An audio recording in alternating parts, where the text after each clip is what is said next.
we are starting with the nucleus. We are starting with the nucleus.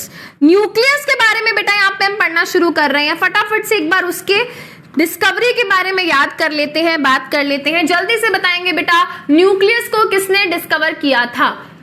1831 में 1831 में एक scientist हुए जिनका नाम था रॉबर्ट नाम है मेरा, रॉबर्ट ब्राउन।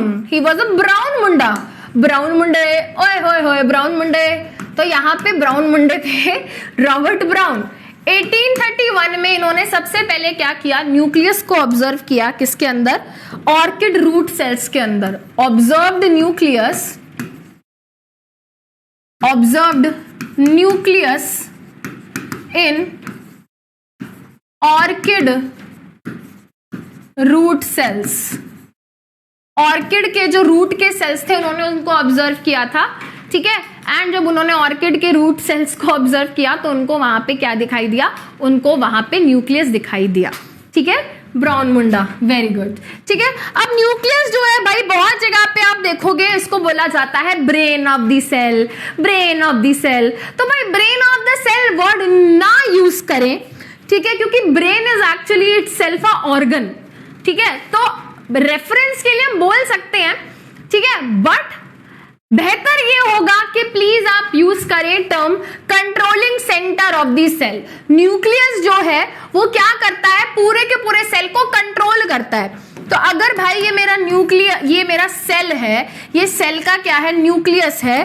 तो न्यूक्लियस को हम क्या बोलते हैं? Control centre of the cell.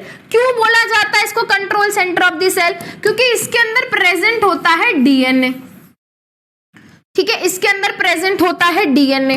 और डीएनए एक ऐसी चीज है जिसके अंदर क्या है? जिसके अंदर हमारी सारी की सारी इंफॉर्मेशन होती है।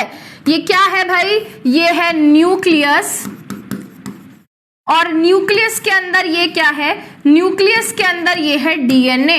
डीएनए की फुल फॉर्म क्या होती है? डीऑक्सीराइबो न्यूक्लिक एसिड, ठीक है, डीऑक्सीराइबोज न्यूक्लिक एसिड। और डीएनए के अंदर हमारी सारी क्या होती है बेटा? ये चीज हमने पहले भी डिस्कस करी थी। हमारी सारी की सारी इंफॉर्मेशन जो है वो डीएनए के अंदर होती है। तो हमारा सारा डीएनए जो हमारा मैक्सिमम डीएनए है ना, जो मोस्ट ऑफ द डीएनए है वो कहां पे पाया जाता है? न्यूक्लियस के अंदर, ठीक है। दैट इज वाई न्यूक्लियस बहुत इंपॉर्टेंट है। एक और चीज बेटा आपको पता है सेल के अंदर यहाँ पे साइटोप्लाज्म में और बाकी सभी सेल ऑर्गेनेल्स के अंदर बहुत सारे केमिकल रिएक्शंस हो रहे हैं। यहाँ पे कंटिन्यूअसली क्या चल रहे हैं बेटा? बहुत सारे केमिकल रिएक्शंस चल रहे हैं। उन केमिकल रिएक्शंस को कराने के लिए जिन चीजों की जरूरत होती है उनको बनवाने में भी कौन हेल्प करता है? न्यूक्लियस हेल्प करता है। कैसे? क्योंकि सारी की सारी जो इंफॉर्मेशन है चीजों को बनाने की वो सारी इंफॉर्मेशन डीएनए में है।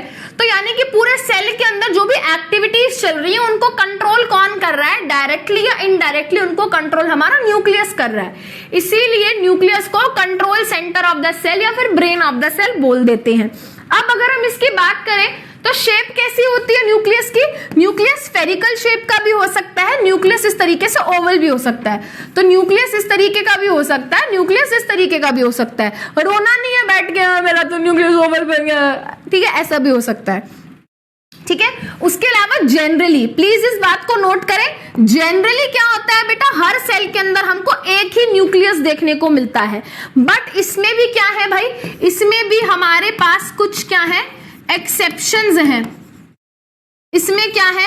बहुत सारे तो नहीं बट हम कुछ यहाँ पे एक्सेप्शन क्या करेंगे? डिस्कस करेंगे। एनसीईआरटी के अंदर नहीं दिए हुए बट कर लेंगे डिस्कस, क्या दिक्कत है, ठीक है, कर लेंगे डिस्कस। चलो जी, तो देखो बेटा जनरली क्या होता है, आप देखो अगर मैं आपको 3D मॉडल भी दिखाऊंगी, तो आप एक चीज नोटिस करना, इन सेल के अंदर हमने एक ही न्यूक्लियस दिखा रखा है, ठीक है। ये देखो आपको इस सेल के अंदर आपको एक ही न्यूक्लियस देखने को मिलेगा, ये रहा, ठीक है। एंड आप देखो इसके अंदर ये डीएनए पड़ा हुआ है ना, ये देखो इसका अंदर ये डीएनए पड़ा है। अगर मैं कोई और डायग्राम निकाल लूं किसी और सेल का, ये वाला तो क्लियरली नहीं दिखेगा, आप ये वाला देखो, ये देखो, अगर मैं ये वाला डायग्राम निकाल लूं तो सी। आपको इसके अंदर भी क्या दिखेगा, आपको इसके अंदर भी केवल एक ही न्यूक्लियस दिखाई देगा। बट जरूरी नहीं है कि हमेशा सेल के पास एक ही न्यूक्लियस हो, ऐसा भी हो सकता है कि सेल के पास एक से ज्यादा न्यूक्लियस हो।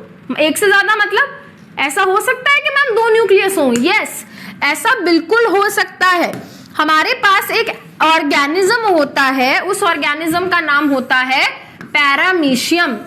पैरामीशियम बिल्कुल जूते के शेप का। जूते के अंदर बेटा आपने देखा है पतावा डलता है।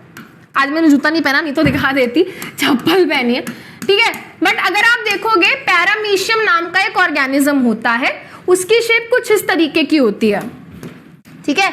एक ऑर्गेनिज्म होता है, इस ऑर्गेनिज्म का नाम होता है पैरामीशियम। क्या नाम है ऑर्गेनिज्म का? ऑर्गेनिज्म का नाम है पैरामीशियम।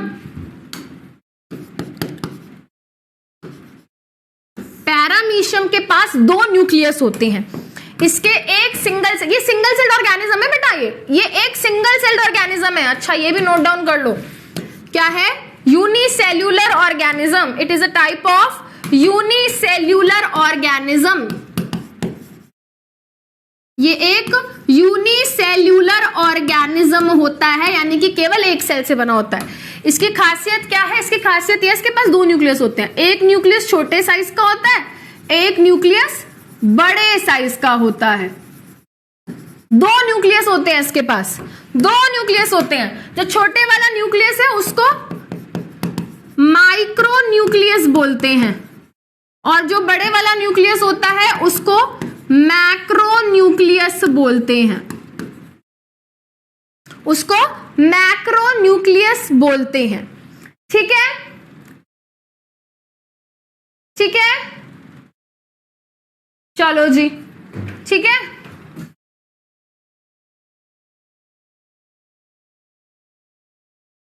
इतनी बात क्लियर है? चलो जी, इसके अलावा बेटा एक ऑर्गेनिज्म और होता है ना, जनरल नॉलेज है भाई, बढ़ा लो जितनी बढ़ रही है, ठीक है। ऐसा नहीं होता बिल्कुल गोल, कुछ इस तरीके का होता है, ठीक है। इसके अंदर भाई पता है क्या, बहुत सारे न्यूक्लियस होते हैं। इसके पास बहुत सारे न्यूक्लियस होते हैं, ठीक है। ये भी क्या है, एक तरीके का सिंगल सेल ऑर्गेनिज्म होता है। इस ऑर्गेनिज्म का नाम है ओपालिना। कौन सा लीना? ओपालिना, ठीक है।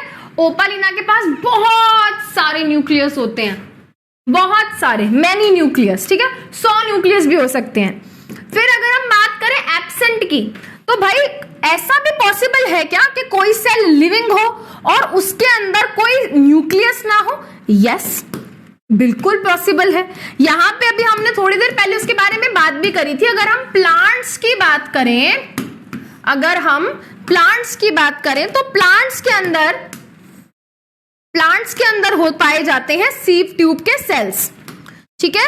प्लांट के अंदर पाए जाते हैं सीव ट्यूब सेल्स। ये बेसिकली फूड के ट्रांसपोर्टेशन में इन्वॉल्व होते हैं। सीव ट्यूब के सेल्स का काम क्या है? फूड का ट्रांसपोर्ट कराना। लिख दूं या याद रहेगा? ये क्या करते हैं बेटा, हम प्लांट के अंदर फूड ट्रांसपोर्ट में इन्वॉल्व होते हैं, ठीक है। और इनका जुर्म क्या है? इनका जुर्म ये है कि इनके अंदर न्यूक्लियस नहीं पाया जाता, ठीक है। तो याद रखेंगे बेटा, इनके अंदर न्यूक्लियस एब्सेंट। यही सेम चीज बेटा एनिमल्स में भी अभी हमने डिस्कस करी थी अभी थोड़ी देर पहले। एनिमल्स के अंदर बेटा, एनिमल्स के अंदर अगर हम बात करें, है ना, तो मैमल्स जैसे कि हम हो गए, मैमेलियन आरबीसी की अगर हम बात करें, ठीक है, तो यहां पे बेटा एक तरीके के सेल पाए जाते हैं। क्या नाम है सेल का? सेल का नाम है रेड ब्लड सेल, ठीक है। रेड मतलब लाल, ब्लड मतलब रक्त, सेल मतलब कोशिका, ठीक है। लाल रक्त कोशिका, ये कौन सी भाषा बोल रहे हो मैम? बेटा ये हिंदी है, ठीक है। रेड ब्लड सेल को इरेथ्रोसाइट भी बोलते हैं बेटा, है ना। इसका घर का नाम सिंपल सा है रेड ब्लड सेल, बाहर का नाम इसका इरेथ्रोसाइट है, मुश्किल नाम, ठीक है। चलो, उसके अलावा अगर मैं इसके फंक्शन की बात करूं, ये क्या करता है बेटा? ये ऑक्सीजन ट्रांसपोर्ट करने में मदद करता है। ये हमारी बॉडी के अंदर ऑक्सीजन ट्रांसपोर्ट में मदद करता है। और इसका भी जुर्म क्या है, इसका भी जुर्म ये है कि इसके पास भी न्यूक्लियस एब्सेंट है। और ऐसा नहीं है कि इसके पास कभी न्यूक्लियस होता ही नहीं है बेटा, सुन लो मेरी बात, सुन लो, न्यूक्लियस इसके पास था जब ये छोटा बच्चा था ना, तब इसके पास न्यूक्लियस था। बट जैसे ये मैच्योर हुआ ना, जैसे ही ये मैच्योर हुआ, जब ये बड़ा हुआ, तो इसका न्यूक्लियस गायब हो गया। तो न्यूक्लियस इसमें होता नहीं है। मैच्योरिटी में इसके पास क्या न्यूक्लियस नहीं होता? यस, न्यूक्लियस नहीं होता इसके पास। ठीक है, वॉइस क्रैक हो रही है क्या यार? रुक जाओ, I think I should keep it here. बेटा अब बेटर है क्या? अरे यार मजाक में बोल दिया था, तुम्हें याद करने की जरूरत नहीं है। कोशिका तुम छोड़ो, तुम इंग्लिश मीडियम के बच्चे हो। ठीक है, सही है, चलो ये याद रहेगा। चलो अब न्यूक्लियस के बारे में पढ़ना है, न्यूक्लियस के बारे में समझना है, तो यहाँ पे छोटी मोटी बातें तो देखो करनी पड़ेंगी डिस्कस। ठीक है, चलो तो न्यूक्लियस को पढ़ने के लिए, समझने के लिए हमको ये कुछ टर्मिनोलॉजी है जो हमको पढ़नी पड़ेगी, समझनी पड़ेगी। ठीक है, न्यूक्लियर एनवेलप, न्यूक्लियर मेम्ब्रेन क्या होता है, न्यूक्लियर पोर क्या होता है, पेरीन्यूक्लियर स्पेस क्या होता है, न्यूक्लियोप्लाज्म या न्यूक्लियर मैट्रिक्स क्या है, न्यूक्लियोलस क्या है, क्रोमैटिन क्या है, क्रोमोसोम क्या है, रब्बा ये सब क्या है मैम?